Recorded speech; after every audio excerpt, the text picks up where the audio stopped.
দেশের প্রধানমন্ত্রী জাতীয় পতাকা উত্তোলন করছিলেন লালকেল্লায়, পেছনে যে সুরটা বাজছিল সেটা কিন্তু বাংলাতেই বাজছিল।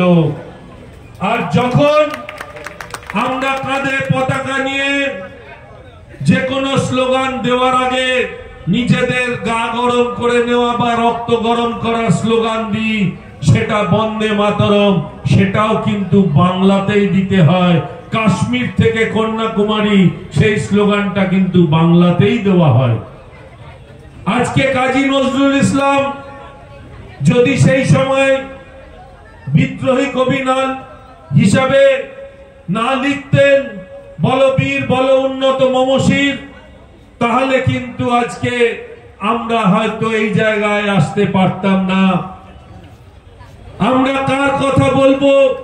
যদি 100 জন মানুষের কথা বলা যায়,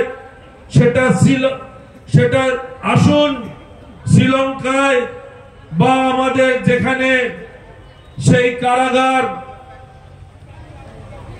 আন্দামান কারাগার, সেই আন্দামান কারাগারে 100 জন মানুষ যদি থাকেন যাদের নাম আছে স্বাধীনতার জন্য নিজেদের আত্মবলিদান দিয়েছিলেন, তার মধ্যে 80% মানুষ কিন্তু পশ্চিমবঙ্গবাসী, আর 20%-র মধ্যে 18% পেছনে আমার পাঞ্জাবি ভাইয়েরা বসে আছেন।